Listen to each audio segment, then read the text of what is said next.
नमो अरिहन्ताणं नमो सिद्धाणं नमो आयर्याणं नमो वज्रायाणं नमो लोये सव्यसाहुणम् मङ्गलं भगवान् वीरो मङ्गलं गौतमो गणी मङ्गलं कुन्दकुन्दार्यो जैनधर्मोऽस्तु मङ्गलम् सर्वमङ्गलमाङ्गल्यं सर्वकल्याणकारकं प्रदानं सर्वधर्माणां जैनं जयतु शासनं सर्वव्यापैकचिद्रूप स्वरूपाय परात्मने सोपलब्धिप्रसिद्धाय ज्ञानानन्दात्मने नमः। 47 नयों में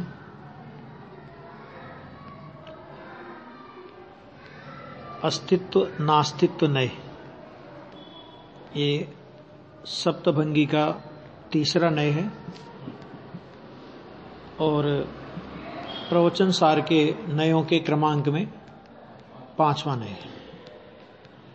अभी तक हो चुकी द्रव्य नय की बात, पर्याय नय की बात, अस्तित्व नय, नास्तित्व नय और अब इसके बाद अस्तित्व नास्तित्व नय। तो कोई ऐसा समझे कि अस्तित्व और नास्तित्व दोनों को मिला दिया तो अस्तित्व नास्तित्व हो गया, ऐसा नहीं है।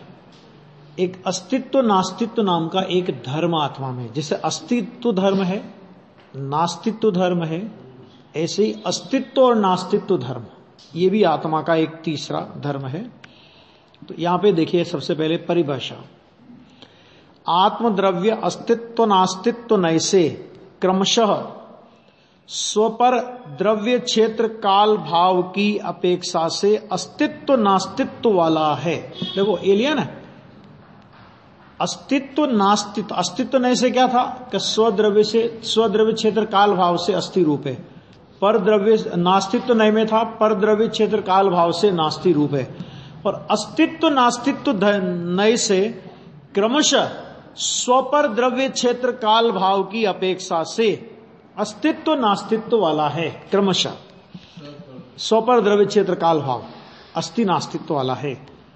हाँ, दोनों एक साथ। लोहमय तथा अलोहमय, डोरी तथा धनुष के मध्य में स्थित तथा डोरी और धनुष के मध्य में नहीं स्थित, संधान अवस्था में रहे हुए तथा संधान अवस्था में न रहे हुए, और लक्ष्योन्मुख तथा अलक्ष्योन्मुख ऐसे पहले बाण की भांति।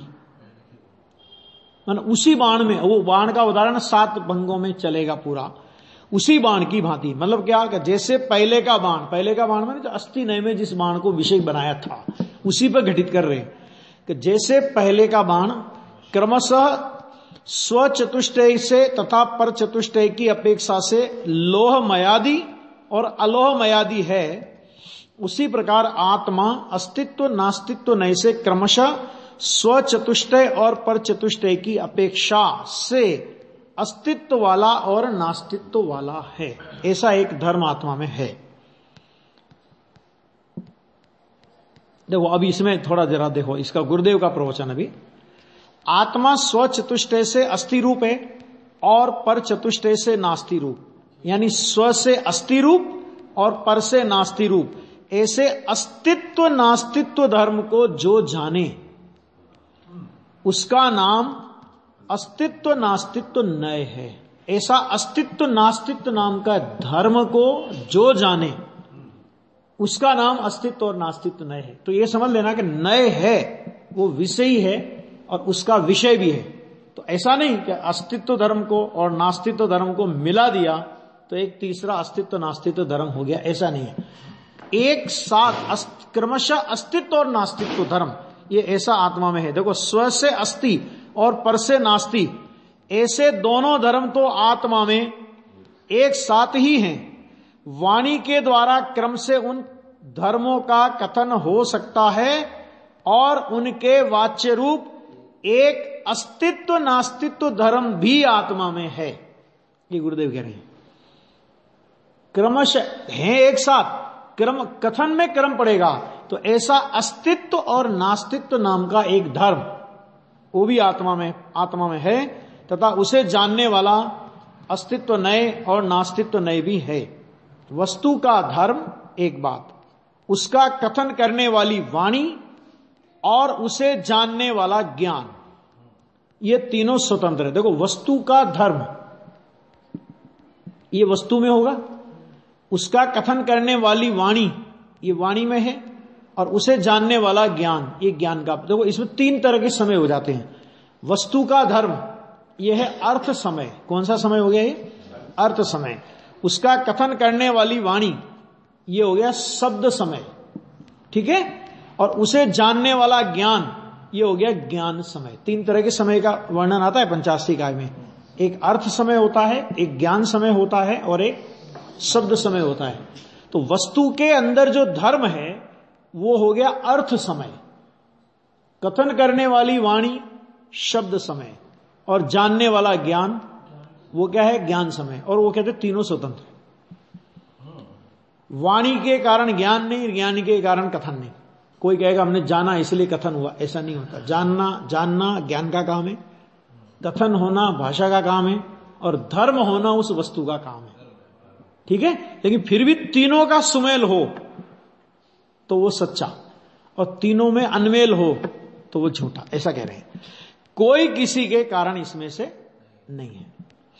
वस्तु में एक साथ अस्ति नास्ति धर्म है।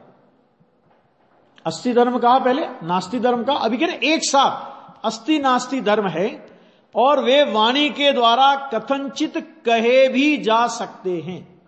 देखो, ये इसमें अस्ति नास्ति में क्या विशेषता आ गई कि वो अस्ति धर्म था तो उसमें अकेले आपने अस्ति का कथन किया, नास्ति धर्म में अकेले नास्ति का कथन किया। वो कहते अस्ति नास्ति नाम का एक साथ धर्म है, लेकिन एक साथ वाणी में नहीं कह सकते। तो वाणी में उनको क्रमशः कहने का धर्म है, ऐसा। तो और इसका मतलब क्या हुआ कि आत्मा सर्वथा अवक्तव्य नहीं है। अभी अगला जो नया आएगा वो आएगा अवक्तव्य का। अवक्तव्य नहीं आएगा तो क्या अवक्तव्य नहीं है ना? हाँ, सर्वथा अवक्तव्य नहीं है। अवक्तव्य नहीं का मतलब सर्वथा अवक्तव्य नहीं है। क्यों? क्योंकि यदि कोई कहे कि आत्मा सर्वथा अवक्तव्य है तो वो कहते हैं अवक्तव्य शब्द से आत्मा वक्तव्य हुआ कि नहीं हुआ? अवक्तव्य है, इतना तो कहा ना तुमने आत्मा के बारे में, तो वक्तव्य हो गया वो इतना। इसलिए सर्वथा अवक्तव्य नहीं है, सर्वथा अवक्तव्य नहीं है। आत्मा स्वयं वाणी बोल नहीं सकता। बोल सकता है? भगवान की तो दिव्य ध्वनि होती है। जयपुर खाने तो थे प्रश्न उठा तो अगर भगवान की दिव्य ध्वनि, अगर आत्मा उसका करता है कि नहीं है, यदि करता नहीं तो उसकी प्रामाणिकता क्या है? दिव्य ध्वनि जड़ है, पुद्गल की रचना है, ये बात भी सबको गले का उतरती है। सीधी सी बात, आवाज है ना, तो आवाज हुई तो भाषा वर्णना का परिणाम है, उसमें क्या है? तो आत्मा वाणी नहीं बोल सकता, भगवान वाणी नहीं बोल सकते, हम भी नहीं बोल सकते, भगवान नहीं बोल सकते, चलो कोई बात नहीं, हम तो बोल सकते ना, हम तो इच्छा वाले हैं, हम तो कुछ भी कर सकते हैं ना। भगवान को इच्छा नहीं इसलिए नहीं बोल सकते, वो खिरती होगी उनकी। हम तो बोलते हैं कि ना हम बोलते और ना भगवान बोलते। वाणी वाणी की योग्यता से आती है, परंतु वाणी द्वारा आत्मा के धर्म का वर्णन हो सके ऐसा आत्मा का एक धर्म है। ये भी देखो धर्म है ऐसा कि वाणी के द्वारा आत्मा का वर्णन हो सके। अभी कहेंगे पुद्गल में आत्मा की स्थापना, एक धर्म आएगा इसमें। ये नए बहुत जानने जैसा विषय है ये। क्यों? अगर ऐसा आत्मा में धर्म नहीं होता तो आत्मा शब्द से भी आप आत्मा का कथन नहीं कर सकते। वो आत्मा में वैसा धर्म है, आगे आने वाला है सब इसमें। वो वर्णन हो सके ऐसा आत्मा का एक धर्म है। यदि आत्मा सर्वथा अवक्तव्य ही हो तो सर्वज्ञ भगवान के ज्ञान में जो वस्तु स्वरूप ज्ञात हुआ उसकी दूसरे जीवों को कैसे खबर पड़ेगी? तो भगवान ने ये जाना कि भगवान की वाणी में सुना, भगवान ने जो जाना उस ज्ञान का अनुसरण करती है वाणी। मतलब जैसा ज्ञान में जाना, वाणी में अपनी स्वयं की योग्यता से उस तरह का प्रतिपादन आता है, ठीक। और भगवान की वाणी में प्रतिपादन आता है तो सामने सभा में जितने जीव हैं उन सबको अपनी अपनी योग्यता प्रमाण ज्ञान होता है। जैसे समझो कि भगवान की दिव्य ध्वनि खिरती हो समोसरण में, तो ऐसा थोड़ी होता है कि राजा सैनिक ने साहब 60,000 प्रश्न पूछे तो भगवान को एक ही काम रहता होगा कि भगवान राजा सैनिक का यही काम था कि साहब आज तो फलाने की कहानी सुननी है मुझे, आज तो आप फलाने आज आज आज चंद्र प्रभु भगवान का चरित्र सुनाओ भगवान, ठीक है आज इसका सुनाओ, है ना। और भगवान रोज एक एक कहानी कहते होंगे समोसरण में बैठ के, इतने बड़े बड़े पुराण एक एक समोसरण में। ऐसा नहीं होता। होता क्या है फिर वहां कि भगवान की वाणी सर्वांग से खिरती है और द्वादशांग के पूरे रहस्य लेकर के खिरती है ना। उनकी वाणी में पूरा द्वादशांग आता है। प्रथमान योग, करणान योग, चरणान योग, द्रव्यान योग की अलग अलग क्लासें नहीं लगती उनकी यहां। सर्वांग से खिरती है और सर्वांगीण प्रतिपादन आता है, और उस प्रतिपादन को फिर गणधर देव द्वादशांग सूत्र के रूप में रचते हैं। ठीक है।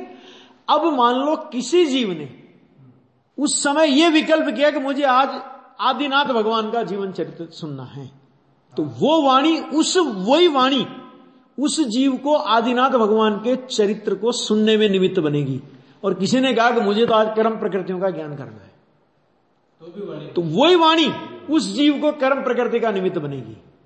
किसी को चरणान योग का ज्ञान करना है तो उसे वो वाणी चरणान योग का निमित्त बनेगी, और किसी को द्रव्यान योग का ज्ञान करना है तो उसे वही वाणी द्रव्यान योग का निमित्त बनेगी। अलग अलग क्लासें नहीं होती भगवान की समोसरण में कि अभी समय सार की क्लास चलेगी, पहली बार दिव्य ध्वनि खिरेगी उसमें समय सार की क्लास चलेगी, बाद में गोमट सार पढ़ाएंगे भगवान। ऐसा कुछ नहीं होता, ऐसा नहीं होता। उनका तो पूरा द्वादशांग उनकी वाणी में आता है। जिस जीव की जैसी योग्यता है वो उसमें से वो ग्रहण करता है।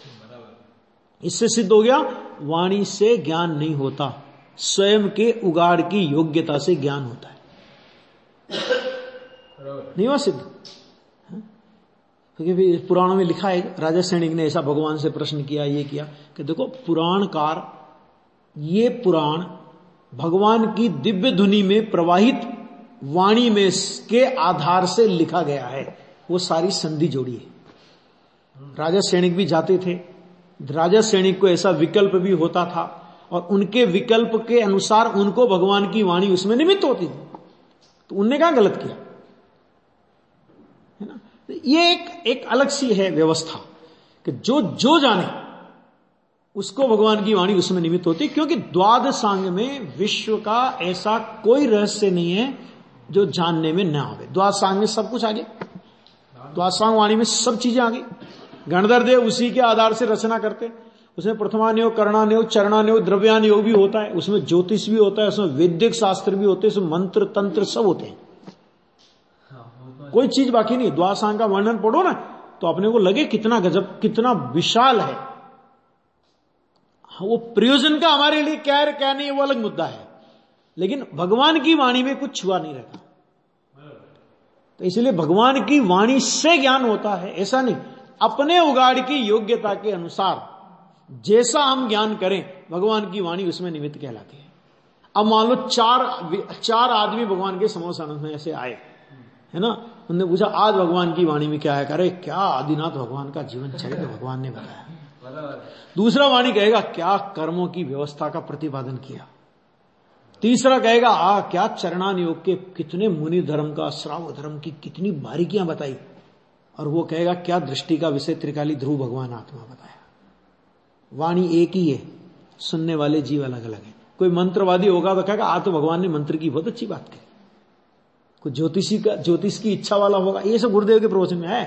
केवल ज्ञान कल्याण के जो पंच कल्याणक प्रवचन है ना, वो पंच कल्याणक प्रवचन में पढ़ना कि भगवान की वाणी ऐसे नहीं खिरती कि किसी ने पूछा कैसा था मुझे ये सुनना है तो वो बताने लगे भगवान की वाणी सारे रहस्यों को लेकर के खिरती है। तुमको जो चाहिए वो ले लो, तुमको जिसका ज्ञान करना है वो ज्ञान कर लो। इसलिए कहते हैं ना कि समोसरण में भी जाकर के कोरा कैसे आ जाता है जीव, तो वहां भी परलक्ष्य लेकर के गया, तो आत्मा की बात की दरकार वहां भी नहीं की। और वहां भी कभी आज भगवान मुझे आज इस मंत्र के बारे में जानना है, आज इस ज्योतिष के बारे में जानना, आज इस वैदिक के बारे में जानना, आज इसके बारे में जानना, आज इसके बारे में जानना, आत्मा के जानने का विकल्प भी नहीं आया।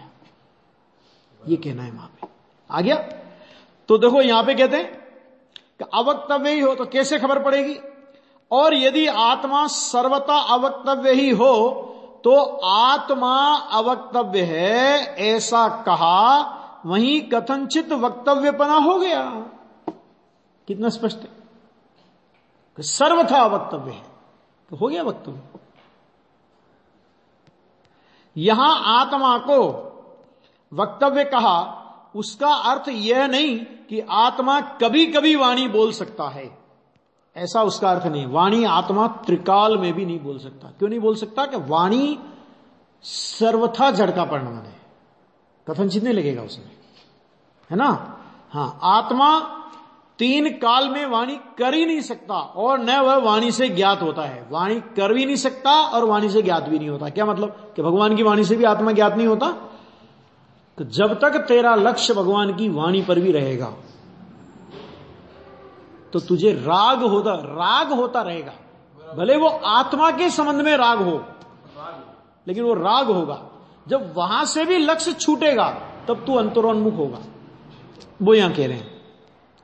क्योंकि वाणी तो जड़ है, आत्मा वाणी से वक्तव्य है, परंतु वाणी से ज्ञात होने योग्य नहीं। वाणी से आत्मा का कथन हो सकता है। वक्तव्य का मतलब क्या? कि वाणी से आत्मा का कथन हो सके, ऐसा धर्म तो आत्मा में है। अगर ऐसा धर्म नहीं होता तो आत्मा शब्द से आत्मा का कथन नहीं हो सकता था। लेकिन वाणी से आत्मा ज्ञान में आ जाए, अनुभव में आ जाए। ज्ञान माने ज्ञात होने योग्य, माने स्वानुभव, ज्ञात होने योग्य माने स्वसन्मुखता, जिसको कहते हैं अपन निर्विकल्प अनुभूति, कि उससे वो अनुभव में आ जाए, ज्ञात हो जाए। कहते ऐसा नहीं है। वाणी पर जब तक लक्ष्य रहेगा कि भले भगवान की वाणी हो, भले कुंद आचार्य देव की वाणी हो, भले गुरुदेव की वाणी हो, किसी की वाणी हो, किसी ज्ञानी धर्मात्मा की वाणी हो, उस वाणी पर भी जब तक लक्ष्य रहेगा तब तक आत्मा जानने में नहीं आएगा। उस वाणी का भी लक्ष्य छोड़कर उस वाणी का वाच्यभूत जो भगवान आत्मा है उस पर लक्ष्य जाएगा तो वाणी का लक्ष्य छूट जाएगा, तब आत्मा से सन्मुख होगा, ज्ञात होगा। ज्ञात तो अपने ज्ञान से ही होता है, भगवान के ज्ञान से नहीं। आत्मा में स्व से अस्तित्व है और पर से नास्तित्व भी साथ ही है। छद्मस्त की वाणी द्वारा वे दोनों धर्म भले ही एक साथ न कहे जा सके, परंतु क्रमशः वे दोनों धर्म कहे जा सकते हैं, परंतु कहे जा सकते हैं। वस्तु में तो धर्म एक साथ ही हैं और ज्ञान भी इन्हें एक साथ जानता है। जानने में तकलीफ नहीं है, वस्तु में एक साथ है, जानने में तकलीफ नहीं है, लेकिन कह नहीं सकते एक साथ। आ गया? जिस प्रकार स्व से सद्भाव रूप अस्तित्व धर्म वस्तु का अपना स्वभाव है, उसी प्रकार पर से न होने रूप अर्थात अभाव रूप नास्तित्व धर्म भी वस्तु का अपना स्वभाव है। ये बात कहने के बाद शंका उठाई, वस्तु में मात्र अस्तित्व धर्म ही कहिए ना, नास्तित्व धर्म कहने में तो पर की अपेक्षा आती है, इसलिए उसका क्या काम है? प्रश्नवाचक ने, शिष्य ने प्रश्न किया। अस्तित्व धर्म को ना, नास्तित्व धर्म का तो पर से नहीं है, तो उसमें तो पर की अपेक्षा आ गई, इसलिए अकेला अस्तित्व धर्म को, ऐसा प्रश्नकार का प्रश्न है। उसका उत्तर दे रहे हैं बहुत अच्छा, कि जिस प्रकार स्व रूप से अस्तित्व वह वस्तु का अपना धर्म है, ये इस बात पे वजन है कि स्व रूप से अस्तित्व वह वस्तु का अपना धर्म है, उसी प्रकार पर रूप से नास्तित्व भी वस्तु का अपना ही धर्म है। वो पर का धर्म थोड़ी है, वो तो अपना धर्म। पर से नहीं होने रूप धर्म किसका? अपना, कि वो अपना है, ऐसा। उसमें पर की अपेक्षा भले आवे, मतलब समझाने में तो ऐसे आएगा ना, पर से नहीं होने रूप, तो भले इतनी अपेक्षा समझाने में भले आवे, परंतु वह धर्म पर के कारण या पर के आश्रय से नहीं है। पर रूप न होना, ऐसा जो पर के अभाव स्वरूप भाव, पर के अभाव स्वरूप भाव यानी नास्तित्व धर्म है, वह भी स्वगेय का अंश है। भगवान आत्मा स्वगेय तत्व है। आत्मा ज्ञान अपना ज्ञान का स्व का गेय है और उस ज्ञान स्वगेय का वो क्या है कि वो अंश है। यदि उसे न माने तो पूर्ण स्वगेय की प्रतीति नहीं होती, और यदि आत्मा में मात्र अस्तित्व ही मानोगे और नास्तित्व नहीं मानोगे तो जिस प्रकार आत्मा चेतन स्वरूप से अस्थि रूप है उसी प्रकार वह जड़ स्वरूप से भी अस्थि रूप हो जाएगा। माने जड़ और चेतन का विभाजन कैसे करोगे? जड़ से आत्मा नहीं है, ये काम तो नास्तित्व धर्म का है ना, और नास्तित्व धर्म को हमने स्वीकार नहीं किया, तो आत्मा को जड़ रूप होने से कौन बचा लेगा? वो तो तकलीफ हो जाएगी बहुत ज्यादा, है ना। आत्मा जड़ स्वरूप नहीं है ऐसा कहते ही आत्मा का नास्तित्व धर्म सिद्ध हो जाता है। इस रूप नहीं है आत्मा, जड़ रूप नहीं है, शरीर रूप नहीं है, कर्म रूप नहीं है, वाणी रूप नहीं है, गति रूप नहीं है, सब लगा लेना कि नास्तित्व धर्म इस रूप नहीं है, नहीं है, ये नास्तित्व सिद्ध हो गया। जड़ तो तीनों काल जड़ रहता है और चेतन तीनों काल चेतन रहता है, उसी प्रकार एक आत्मा दूसरे आत्मा रूप नहीं होता। जड़ चेतन रूप नहीं होता, चेतन जड़ रूप नहीं होता, ये तो ठीक, लेकिन एक आत्मा दूसरे आत्मा रूप भी नहीं होता। क्यों नहीं होता? क्योंकि एक आत्मा दूसरे आत्माओं के अभाव स्वरूप है, या दूसरे आत्मा इस आत्मा के अभाव स्वरूप है, माने उसके नास्ति रूप है ना। तो देखो एक नास्ति में कितनी नास्तियां आ गई।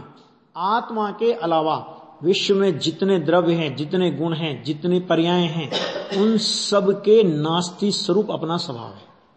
अनंत नास्ति की सप्तभंगी आ जाएगी।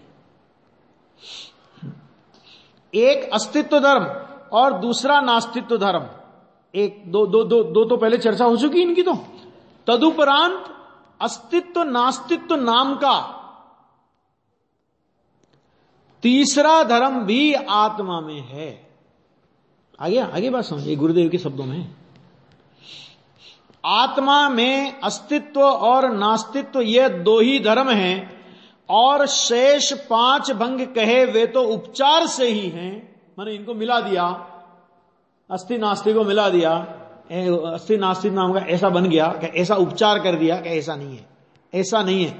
सप्तभंगी के जो 7 भंग हैं, उन 7 के वाच्य रूप 7 भिन्न भिन्न धर्म आत्मा में है। अभी आएगा, देखो अभी ऐसे आएगा, इसके बाद आएगा अवक्तव्य धर्म, और फिर अवक्तव्य के बाद आएगा अस्ति अवक्तव्य, नास्ति अवक्तव्य, और अस्तित्व नास्तित्व अवक्तव्य।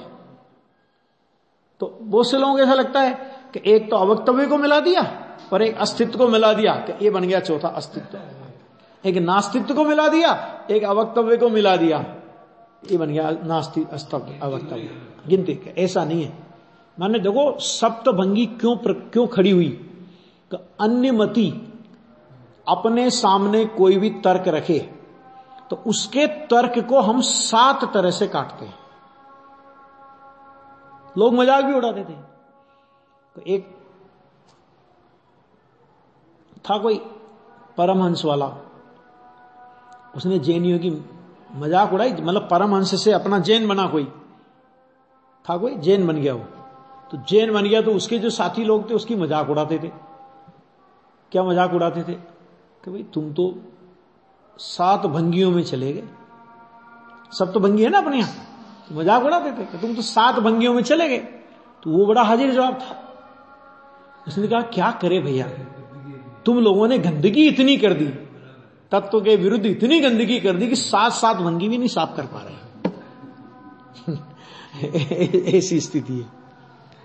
जिस प्रकार वाचक में 7 प्रकार हैं, उसी प्रकार वाच्य में भी क्या है? वाच्य में भी, कि वाच्य में भी 7 धर्म है ना। ये एक अपने दिमाग में क्लियर होना चाहिए विषय, बराबर है। देखो यह किसी बाह्य पदार्थ की बात नहीं है। वैसे तो एक एक पदार्थ में ये सप्तभंगी लगती है, क्योंकि हर पदार्थ अपने से अस्थि रूप है, दूसरे से नास्ति रूप है ना, ऐसा। परंतु अपना आत्मा अनंत धर्मों से परिपूर्ण चैतन्य पिंड है। कितने धर्म का? अनंत धर्म है, उनसे भरपूर चैतन्य पिंड है, उसी की यह बात है। इसलिए अपने को आत्मा की महिमा लाकर यह बात समझना चाहिए। देखो एक एक प्रवचन में यह बात आ रही है कि आत्मा की महिमा लाकर, समझ गया? आत्मा की महिमा नहीं आवे, आत्मा की अंदर से महिमा नहीं होवे, तो ये बात समझ में आ जाए इतनी आसान भी नहीं है। और आत्मा की महिमा हो तो तिर्यंश गति का जीव समझ ले, इतनी सरल है। क्या असंख्यात स्वयंभू रमण समुद्र आदि में, ढाई द्वीप के बाहर असंख्यात तिर्यंश सम्य दृष्टि नहीं पंचम गुण स्थान वर्ती है। तो आत्मा की महिमा के बस से ही समझा होगा। अनेक प्रकार आवे, उसमें आकुलित नहीं होना चाहिए, क्योंकि जिनवाणी में तो अनेक प्रकार के कथन आएंगे। अरे वहां तो ऐसा लिखा, अरे वहां तो ऐसा लिखा, कोई बात नहीं, वो लिखा है, उसकी भी अपेक्षा जिनागम में लिखी है, तो वो उस कथन को उस अपेक्षा से समझो, जहां जहां जे योग्य है। उसमें आकुलता करने की, आकुलित होने की जरूरत कहां है? अनेक प्रकारों को जानना वह कहीं उपाधि नहीं है। इतना सारा ज्ञान, इतना सारा ज्ञान, कहीं उपाधि थोड़ी है। ज्ञान का स्वभाव क्या है? ज्ञान कहते ही उसे जो जाने। जाने किसे? कि जो भी ज्ञेय हो उसे जाने। अगर जानने में वजन आवे तो ज्ञान ज्ञान नहीं है। वो ज्ञान में वजन नहीं होता। सारा लोकालोक जानने में आ जावे और अनंत काल तक जानता रहे तो भी जिस ज्ञान में थकान नहीं होती। क्यों? क्योंकि स्वभाव में थकान कैसी? शक्कर में मिठास स्वभाव है, तो कभी कभी तो बोरियत होती होगी। इतने काल से मीठी मीठी मीठी मीठी मीठी मीठी, अपना स्वाद बदलूं अब तो जरा। नींबू में खटास स्वभाव है, तो स्वभाव, नींबू के स्वभाव को कभी तो थकान लगती होगी कि इतने काल हो गए खट्टे खट्टे खट्टे खट्टे रहते रहते, मुझे थोड़ा मीठा हो जाऊं। अरे भाई, स्वभाव में थकान नहीं होती, और जिसमें थकान हो जाए उसका नाम स्वभाव नहीं। लगा लो इस बात को। वह तो ज्ञान की निर्मलता का कारण है। जिसे अपना आत्महित करना हो, आत्महित कहो या धर्म को, एक ही बात है, धर्म करना हो, उसे प्रथम इतना तो निश्चित कर लेना चाहिए कि किसी भी बाह्य वस्तु से मेरा धर्म नहीं होता। यह पहले नक्की कर लेना चाहिए। अंतर में आत्म स्वभाव को समझे बिना किसी भी प्रकार धर्म नहीं होता। इसलिए प्रथम आत्मा की सच्ची पहचान करना ही धर्म का उपाय है, और दूसरा कोई उपाय नहीं है। जिसे इस बात की आवश्यकता मालूम हो और जिज्ञासु होकर समझना चाहे, उसकी समझ में अवश्य ही आ जाएगी। जिज्ञासा, क्या शर्त क्या लिखी? जिसे इस बात की आवश्यकता मालूम हो, पहले तो समझने की आवश्यकता लगे और उसके बाद जिज्ञासु। आवश्यकता होगी तो जिज्ञासा जगेगी, और ऐसा होकर के वो समझना चाहे तो उसकी समझ में अवश्य ही आ जाएगी। इस परिशिष्ट में शिष्य ने यही पूछा था, प्रभु ये आत्मा कैसा है जिसे धर्म करने की भावना जागृत हुई, उसे प्रथम आत्मा समझने का ऐसा प्रश्न उठता है। तब उठता है प्रश्न, नहीं तो नहीं उठता। आ गया? हाँ, क्योंकि आत्मा कैसा है उसे जाने बिना धर्म नहीं हो सकता। धर्म तो आत्मा में एकाग्रता रूप दशा है। प्रथम आत्मा कैसा है यह पहचाने और उसकी महिमा जाने, तो उसमें स्थिर होकर ज्ञान एकाग्र हो। आत्मा कैसा है यह जाने बिना जीव ने अनादि से पर में और विकार में एकाग्रता की है, इसका नाम अधर्म है। और अनंत धर्मों वाले आत्मा की महिमा जानकर उसमें एकाग्र होना, इसका नाम धर्म। धर्म और अधर्म का सीधा सवाल। धर्म और अधर्म क्या है? कि पर को अपना मानकर उसकी महिमा में अटका अधर्म, अपनी आत्मा को अपनापन करके उसमें एकाग्र हुआ, उसका नाम धर्म। ऐसा धर्म प्रकट करने की भावना वाला शिष्य पूछता है कि प्रभु यह आत्मा कैसा है, आत्मा कितना महान है कि जिसकी महिमा जानकर उसमें लीन होने से मेरी परमात्म दशा प्रकट हो जाए और संसार भ्रमण दूर हो। यह है मूल बात, परमात्म दशा प्रकट हो जाए और संसार का भ्रमण दूर हो। ये है। तो ऐसे शिष्य को समझाने के लिए आचार्य देव आत्मा का वर्णन करते हैं और आत्मा के आत्मा अनंत स्वभावों को धारण कर रखने वाला द्रव्य है, ताकत है उसमें इसी अनंत स्वभावों को और अनंत विरुद्ध स्वभावों को। अगर अकेला अनंत स्वभाव की बात नहीं है ना, अनंत विरुद्ध स्वभावों को एक साथ धारण करके रख सके, ऐसी आत्मा में ताकत है। उसका नाम है अनंत। देखो एक आत्मा में शक्ति है, अनंत नहीं, विरुद्ध धर्मत्व शक्ति नाम की एक शक्ति भी आत्मा के पास, तो जिस शक्ति के कारण आत्मा में परस्पर विरोधी धर्म युगल एक साथ रह सकते हैं, ऐसी शक्ति है। अनंत धर्मों वाला आत्मा स्वानुभव से ज्ञात होता है, इसके अलावा अन्य किसी उपाय से वो ज्ञात हो जाए तीन काल में नहीं। स्वानुभव के अतिरिक्त बाह्य क्रियाकांड आदि किसी भी उपाय से आत्मा की प्राप्ति, आत्म द्रव्य का स्वरूप समझने के लिए यहां 47 नयों से उसका वर्णन किया है। उसमें प्रथम ऐसा कहा द्रव्य नय से वो सारी बात बताई, दूसरे नय में भेद, अस्तित्व न अस्तित्व नय की ये सारी बात यहां मैंने उन गुरुदेव ने उन पूरे नयों को वापस दोहराया कि द्रव्य नय से ऐसा कहा, पर्याय नय से ऐसा कहा, अस्थि नय से ऐसा कहा, वनास्थि नय से ऐसा कहा, अभी अस्थि नास्ति नय से ऐसा कह रहे हैं।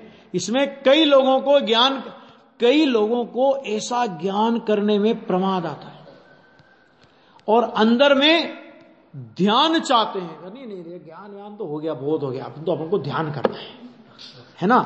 परंतु ऐसे धर्मों द्वारा आत्मा को जाने बिना ध्यान किसका करोगे? आत्मा की महिमा कैसी है वह तो ज्ञान में भाषित नहीं हुआ, फिर ज्ञान उसमें स्थिर कैसे होगा? ज्ञान की स्थिरता के लिए ज्ञान को आत्मा की महिमा आनी चाहिए ना। और महिमा कब आएगी? जब आत्मा को जानोगे तब तो महिमा आएगी। किसकी महिमा करोगे? स्थूल विकल्प कम हो और अंतर में साता वेदनी के कारण आनंद जैसा लगे, इसलिए मान लेता है कि मुझे बहुत एकाग्रता होती। क्या आत्मा का विचार करता है तो साता वेदनी मैंने इतना कषाय की मंदता होवे ना, तो इसको ऐसा लगने लगता है कि मेरे को तो स्वानुभव हो गया ऐसा। परंतु वास्तव में उसे एकाग्रता नहीं होती, किंतु मूढ़ता बढ़ती जाती है। साता वेदनी में स्वानुभव का भ्रम हो गया, इससे ज्यादा मूढ़ता क्या होगी? और कषाय की मंदता में स्वानुभूति का भ्रम हो गया। मूढ़ता के कारण वह अपने परिणाम को नहीं पकड़ सकता। अरे अभी तत्व के निर्णय का भी ठिकाना नहीं है, वहां एकाग्रता कैसी और आनंद कैसा? मूढ़ रूप से राग में एकाग्र होकर आनंद मान रहा है, वह धर्मी नहीं किंतु मिथ्या दृष्टि है। ये बात यहां तक अपनी चली, शेष अपन बाद में देखते हैं।